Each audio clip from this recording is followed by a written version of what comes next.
Hallelujah, ದೇವರಿಗೆ ಸ್ತೋತ್ರ. ನಮ್ಮ ಕರ್ತನಾದ ಯೇಸು ಕ್ರಿಸ್ತನ ನಾಮದಲ್ಲಿ ನಿಮ್ಮೆಲ್ಲರಿಗೂ ಶುಭಗಳು. Good morning. ಎಚ್ಚರಗೊಂಡಿದ್ದೀರಾ?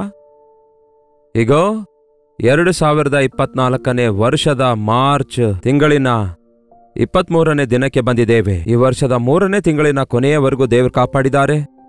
ಮತ್ತೊಂದು ನೂತನ ತಿಂಗಳಿನೊಳಗೆ ಕೆಲವೇ ದಿನಗಳಲ್ಲಿ ಪ್ರವೇಶಿಸಲಿಕ್ಕಿದ್ದೇವೆ. ಹಾಗಾಗಿ ಪ್ರತಿದಿನ ದೇವರನ್ನು ಸ್ತುತಿಸಬೇಕು. ಹೇಳಬೇಕಾದ್ರೆ ಪ್ರತಿದಿನ ದೇವರು ಕೊಟ್ಟಿದ್ದಕ್ಕಾಗಿ ದೇವರಲ್ಲಿ ಆನಂದಿಸಬೇಕು. ಅದಕ್ಕೆ ಅನುದಿನದ ಧ್ಯಾನ ಪ್ರಾರಂಭಿಸಿ ನಿಮ್ಮೆಲ್ಲರಿಗೆ ಕ್ರಮವಾಗಿ ಒಂದು ದಿನವೂ ಕೂಡ ತಪ್ಪಿಸದೆ ತಲುಪಿಸುತ್ತಿದ್ದೇವೆ. ಈ ಅನುದಿನದ ಧ್ಯಾನ ಪ್ರಾರಂಭಿಸಿದ ದಿನದಿಂದ ಈ ದಿನದವರೆಗೂ ತಪ್ಪದೆ ಪ್ರಸಾರ ಮಾಡುತ್ತಾ ಇದ್ದೇವೆ. ನಿಜವಾಗ್ಲೂ ನೀವು ಈ ಅನುದಿನದ ಧ್ಯಾನದಿಂದ ಹೇಗೆ ಮೇಲನ್ನು ಹೊಂದಿದ್ದೀರೆಂದು ನಿಮ್ಮ ಪ್ರೈಸ್ ರಿಪೋರ್ಟ್ಸ್ಗಳನ್ನು 8939731313 ನಂಬರಿಗೆ, ಇಲ್ಲವೇ ಇತರ ದೇಶದಿಂದಲೂ ಕೂಡ ವೀಕ್ಷಿಸುವುದಾದರೆ ಇದೇ ನಂಬರಿಗೆ ಒಂದು ಟೆಕ್ಸ್ಟ್ ಇಲ್ಲವೇ ವಾಯ್ಸ್ ಮೆಸೇಜ್ ಮೂಲಕ ವಾಟ್ಸಪ್ ಕಳಿಸಿಕೊಡಿರಿ. ಅವುಗಳನ್ನೆಲ್ಲ ನಾವು ಪರಿಶೀಲಿಸಿ ಕರ್ತನನ್ನು ಸ್ತುತಿಸುವುದಕ್ಕಾಗಿ ನಾವು ಶ್ರಮೆ ಮರಣ ದಿನದಲ್ಲಿದ್ದೇವಲ್ಲವೇ. ಹಾಗಾಗಿ ಈ ದಿನದಿಂದ ಬರುವ ವಾರ ಶುಕ್ರವಾರ ಗುಡ್ ಫ್ರೈಡೆ ಆಗಿರುತ್ತೆ. ಯೇಸು ನಮಗೋಸ್ಕರ ಶಿಲುಬೆಗೆ ಹಾಕಲ್ಪಟ್ಟ, ಶಿಲುಬೆಯಲ್ಲಿ ಪ್ರಾಣ ಅರ್ಪಿಸಿರುವಂತಹ ದಿನವಾಗಿದೆ. ಸಾಧಾರಣವಾಗಿ ಬಹಳಷ್ಟು ಚರ್ಚಸ್ಗಳಲ್ಲಿ ಈ ಶ್ರಮೆ ಮರಣ ದಿನ ಪಾಲಿಸುತ್ತಾ ಇರ್ತಾರೆ. ಯೇಸು ಶಿಲುಬೆ ಮೇಲೆ ಆಡಿರುವಂತಹ 7 ಮಾತುಗಳು ಬಹಳ ಸಭೆಯವರು ಧ್ಯಾನಿಸುತ್ತಾರೆ. ಹಾಗೆಯೇ ನಾವು ಕೂಡ ಧ್ಯಾನಿಸಬೇಕಲ್ಲವೇ? ಅದರಲ್ಲಿ ಆಳವಾದ ಸತ್ಯಗಳಿವೆ ಅಲ್ಲವೇ? ಯೇಸು ಎಷ್ಟೋ ಮಾತುಗಳನ್ನು ಆಡಿದ್ದಾರೆ. ಆತನ ಮಾತುಗಳೆಲ್ಲ ಜೀವದ ಬುಗ್ಗೆಯಾಗಿವೆ.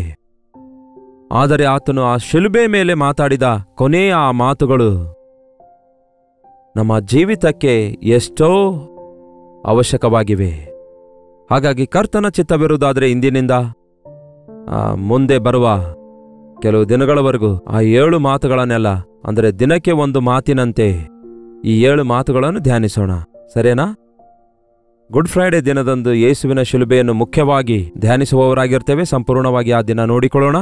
ಕೇವಲ ಶಿಲುಬೆಯ 7 ಮಾತುಗಳನ್ನು ಇಂದಿನಿಂದ ಪ್ರಾರಂಭಿಸಲಿಕ್ಕಿದ್ದೇವೆ. ಬನ್ನಿ ಚಿಕ್ಕ ಪ್ರಾರ್ಥನೆಯಿಂದ ಪ್ರಾರಂಭಿಸೋಣ. ಪರಿಶುದ್ಧ ದೇವರೇ, ನಿಮಗೆ ವಂದನೆಗಳು. ನೀವು ನಮಗೋಸ್ಕರ ಮಾಡಿರುವಂತಹ ಯಜ್ಞವನ್ನು ನಾವು ಮರೆಯಲಾರೆವು ದೇವರೇ.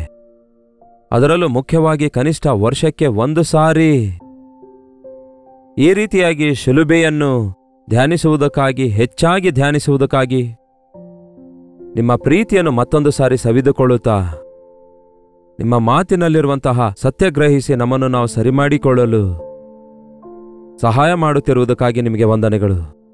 ಈ ಸಮಯವನ್ನು ಆಶೀರ್ವದಿಸಿರೆಂದು ಕ್ರಿಸ್ತನ ನಾಮದಲ್ಲಿ ಬೇಡುತ್ತೇನೆ ತಂದೆಯೇ, ಆಮೇನ್. ದೇವರಿಗೆ ಸ್ತೋತ್ರ. ಯೇಸು ಕ್ರಿಸ್ತನ ಶಿಲುಬೆಯ ಧ್ಯಾನವನ್ನು ಧ್ಯಾನಿಸುತ್ತಾ ಇದ್ದೀರಾ? ನಿಮ್ಮ ಸಭೆಗಳಿಗೆ ಹೋಗ್ತಾ ಇದ್ದೀರಾ? ಈಗಾಗಲೇ ನೀವು ಅನೇಕ ರೀತಿಯಲ್ಲಿ ಯೇಸುವಿನ ಶಿಲುಬೆಯ ಮರಣ ಪುನರುತ್ಥಾನವನ್ನು ಅನೇಕರು ಸಾರಿರುವುದನ್ನು ವರ್ಷಗಳಿಂದ ನೀವು ಕೇಳ್ತಲೇ ಇದ್ದಿರಬಹುದು. ಮತ್ತೊಂದು ಸಾರಿ ಕಣ್ಣೆದುರು ಕಾಣುವಂತೆ ಯೇಸುವಿನ ಪ್ರೀತಿಯನ್ನು ಜ್ಞಾಪಕ ಮಾಡಿಕೊಳ್ಳುವುದು ನಮಗೆ ಎಷ್ಟೋ ಮೇಲುಕರವಾಗಿದೆ. ಯೇಸು ಕ್ರಿಸ್ತನು ನಮ್ಮನ್ನು ರಕ್ಷಿಸುವುದಕ್ಕಾಗಿ ರಕ್ತ ಮಾಂಸದಲ್ಲಿ ಪಾಲುಗಾರನಾಗಿ ಮಾನವನಾಗಿ ಜನಿಸಿ ಬಂದಿದ್ದಾರೆ. ದೇವರಿಗೆ ಸರಿಸಮಾನನಾಗಿರುವ ಭಾಗ್ಯವನ್ನು ಬಿಟ್ಟು ಪರಲೋಕದ ಸಿಂಹಾಸನವನ್ನು ಬಿಟ್ಟು ನಮಗೋಸ್ಕರ ಭೂಲೋಕಕ್ಕೆ ಬಂದ ಯೇಸುವಿಗಾಗಿ ನಾವು ಯಾವಾಗಲೂ ಕೃತಜ್ಞತೆ ಉಳ್ಳವರಾಗಿರಬೇಕು. ಆತನೇ ಏನಾದರೂ ಈ ಲೋಕಕ್ಕೆ ಬರದೇ ಹೋಗಿದ್ದೇ ಆದರೆ ಮಾನವ ಜಾತಿಗೆ ಪಾಪ ಕ್ಷಮಾಪಣೆ, ವಿಮೋಚನೆ ಸಿಗುತ್ತಾ ಇರಲಿಲ್ಲ. ಯೇಸು ಏನೋ ಕೆಲವೊಂದು ಸ್ವಸ್ಥತೆಗಳು, ಉಪಕಾರಗಳನ್ನು ಮಾಡಿ ಹೋಗಲು ಬರಲಿಲ್ಲ. ಆದರೆ ಮರಣಕ್ಕೆ ಪಾತ್ರರಾಗಿರುವಂತಹ ಪಾಪ ಬಂಧನದಲ್ಲಿರುವಂತಹ ನಮ್ಮನ್ನು ಬಿಡಿಸಿ, ಮಾರಲ್ಪಟ್ಟಂತಹ ನಮ್ಮನ್ನು ತನ್ನ ರಕ್ತದಿಂದ ವಿಮೋಚಿಸಿ ತನ್ನ ರಾಜ್ಯಕ್ಕೆ ಬಾಧ್ಯರನ್ನಾಗಿ ಮಾಡಿಕೊಳ್ಳುವುದಕ್ಕೋಸ್ಕರ ಯೇಸು ಈ ಲೋಕಕ್ಕೆ ಬಂದಿದ್ದಾರೆಂಬ ಸಂಗತಿ ನಾವು ಗುರುತಿಸಬೇಕು.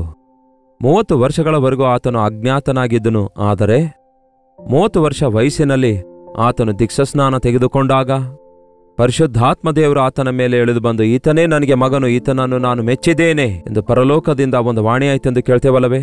ಅಂದಿನಿಂದ ನಶಿಸಿ ಹೋಗುವುದನ್ನು ಹುಡುಕಿ ರಕ್ಷಿಸುವುದಕ್ಕಾಗಿ ಬಂದಿದ್ದೇನೆ ಎಂದು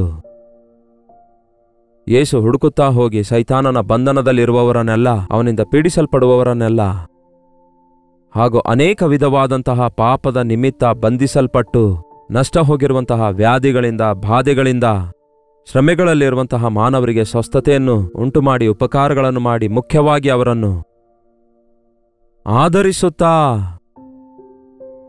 ಆತನು ಪರಲೋಕ ರಾಜ್ಯದ ಕುರಿತಾಗಿ ಪ್ರಕಟಿಸಿದಾಗ ಆತನು ನಮಗೋಸ್ಕರ ತಕ್ಕ ಕಾಲದಲ್ಲಿ ಲೋಕದ ಪಾಪ ಹೊತ್ತಿಕೊಂಡು ಹೋಗುವ ದೇವರ ಕುರಿಮರಿಯಾಗಿ ನಮ್ಮ ಪಾಪಗಳನ್ನೆಲ್ಲ ಆ ಕಲ್ವರಿ ಶಿಲುಬೆಯನ್ನು ಊರ ಹೊರಗಡೆಯವರೆಗೂ ಹೊತ್ತುಕೊಂಡು ಹೋಗಿ ನಮ್ಮ ಪಾಪ ಪರಿಹಾರ ಮಾಡಿರೋದನ್ನು ನಾವು ಜ್ಞಾಪಕ ಮಾಡಿಕೊಳ್ಳುವಾಗ ಆತನ ಪಾದಕ್ಕೆ ಅಡ್ಡ ಬಿದ್ದು ಆರಾಧಿಸುವಂಥವರಾಗಿರುತ್ತೇವೆ. ಯೇಸು ಕ್ರಿಸ್ತನು 3.5 ವರ್ಷ ಅನೇಕ ಅದ್ಭುತ ಕಾರ್ಯಗಳನ್ನು ಬೋಧನೆಗಳನ್ನು ಮಾಡಿದ ನಂತರ ಕೆಲವು 12 ಮಂದಿ ಶಿಷ್ಯರನ್ನು ಆರಿಸಿಕೊಂಡು ಅವರಿಗೆ ತನ್ನೊಂದಿಗೆ ಇರುವ ಭಾಗ್ಯ ಕಲ್ಪಿಸಿಕೊಟ್ಟ ನಂತರ ಆ ರಾತ್ರಿ ಯೇಸು ಹಿಡಿದುಕೊಳ್ಳಲ್ಪಡುವ ರಾತ್ರಿ ಆತನು ರೊಟ್ಟಿಯನ್ನು ತೆಗೆದುಕೊಂಡು ಅದನ್ನು ಮುರಿದು, ಇದು ನಿಮಗೋಸ್ಕರ ಮುರಿಯಲ್ಪಟ್ಟ ನನ್ನ ದೇಹ. ಆತನು ಪಾತ್ರೆಯಲ್ಲಿರುವ ದ್ರಾಕ್ಷರಸವನ್ನು ತೆಗೆದುಕೊಂಡು ಅವರಿಗೆ ತೋರಿಸಿದ ನಿಮಗಾಗಿ ಸುರಿಸಲ್ಪಟ್ಟ ಹೊಸ ಒಡಂಬಡಿಕೆ ಸೂಚಿಸುವ ನನ್ನ ರಕ್ತವಾಗಿದೆ, ನನ್ನನ್ನು ನೆನೆಸಿಕೊಳ್ಳುವುದಕ್ಕಾಗಿ ಹೀಗೆ ಮಾಡಿರಿ ಅನ್ನುತ್ತಾರೆ.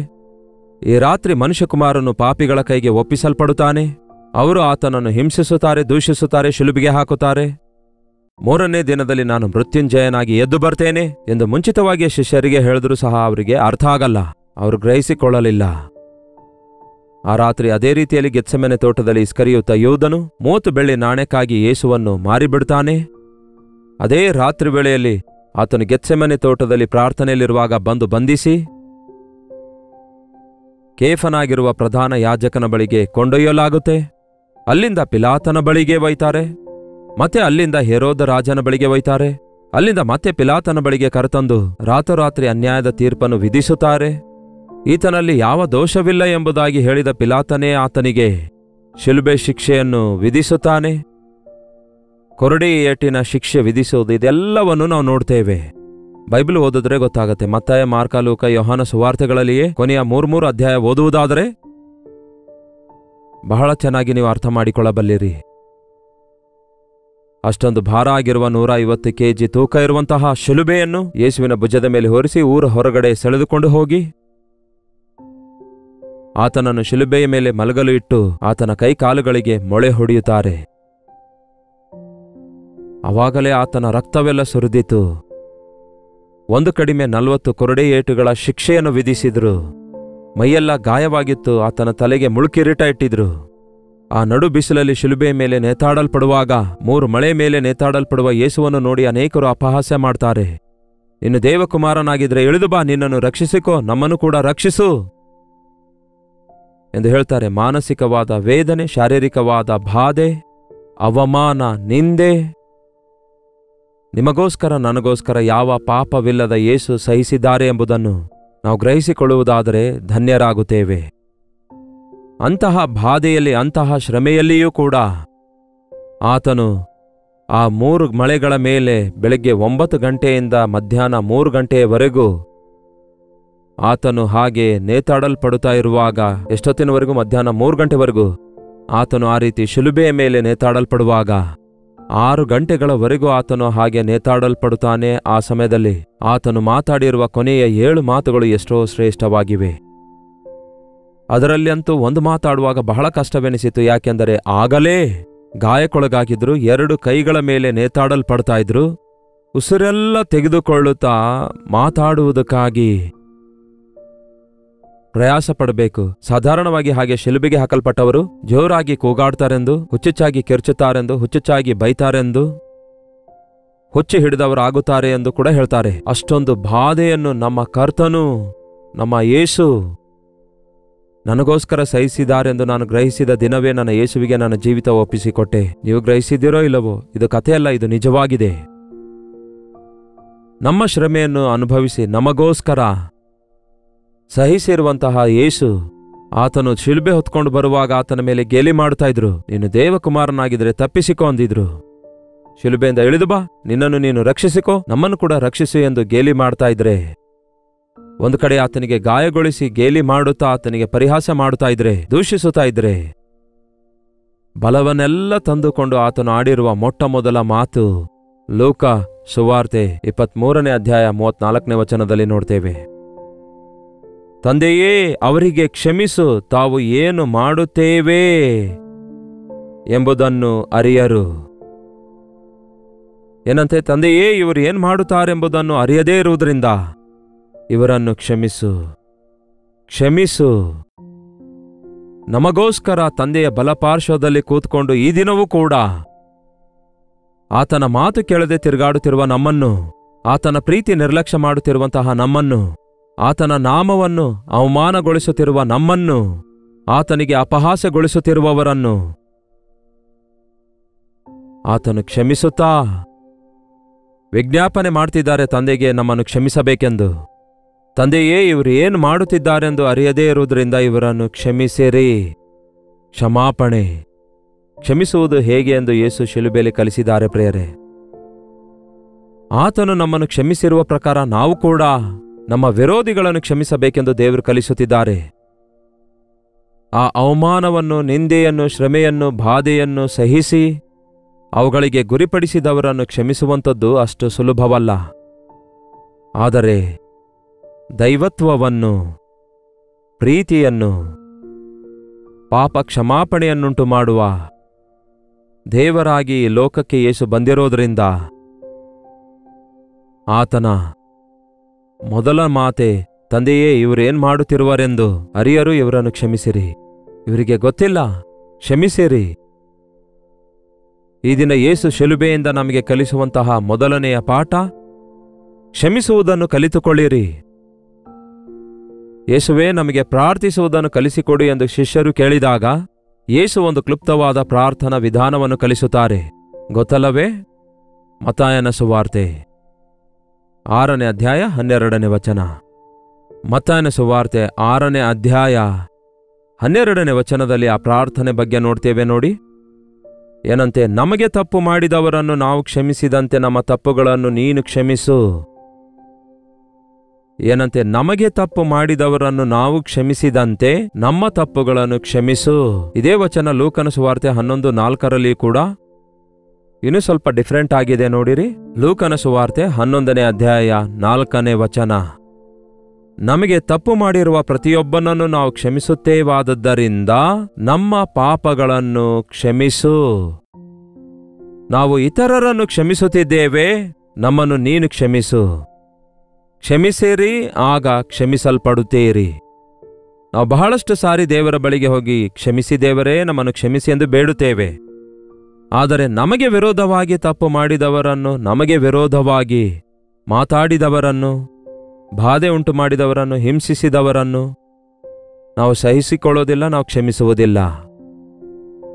ನಾವು ಕ್ಷಮಿಸುವುದಾದರೆ ದೇವರೇ, ನೀವು ನಮ್ಮನ್ನು ಕ್ಷಮಿಸುತ್ತೀರಿ, ಕ್ಷಮಿಸಿರಿ, ಆಗ ಕ್ಷಮಿಸಲ್ಪಡ್ತೀರಿ ಎಂದು ಬೈಬಲ್ ಹೇಳುತ್ತದೆ.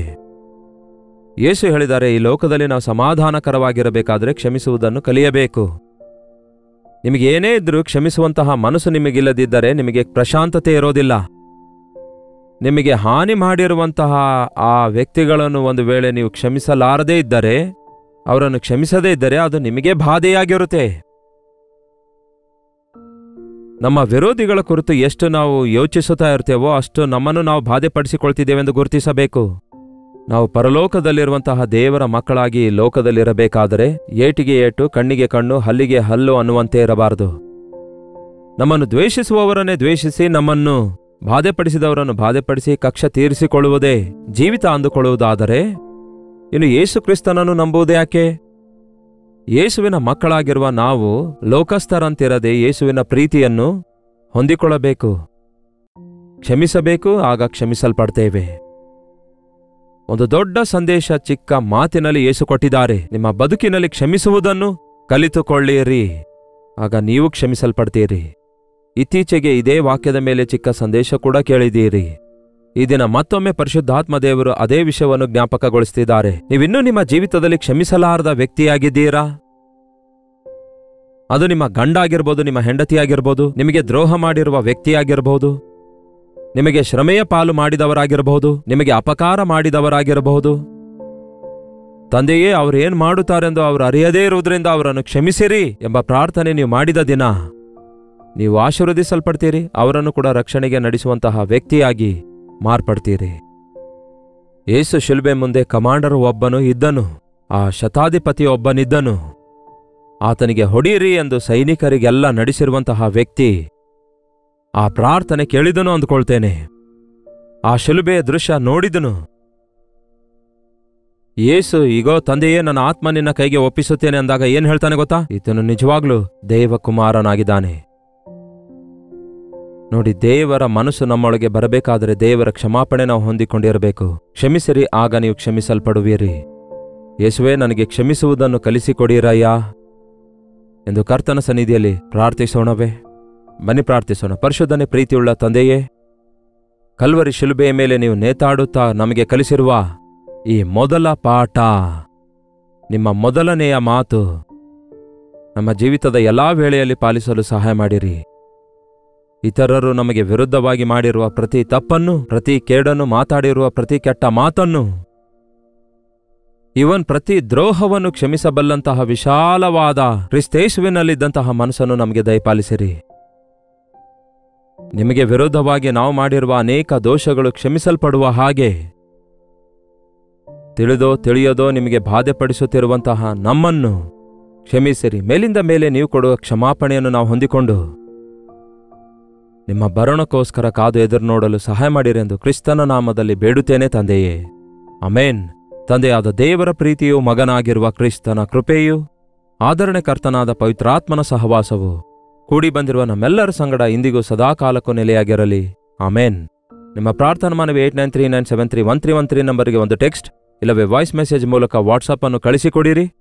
ನಿಮ್ಮೆಲ್ಲರಿಗೋಸ್ಕರ ನಾವು ಪ್ರಾರ್ಥನೆ ಮಾಡ್ತಾ ಇದ್ದೇವೆ. ನೀವು ಕೂಡ ತಪ್ಪದೆ ಪ್ರಾರ್ಥಿಸಿರಿ. ದೇವರ ಅದ್ಭುತ ಕಾರ್ಯ ಹೊಂದಿಕೊಳ್ಳಿರಿ.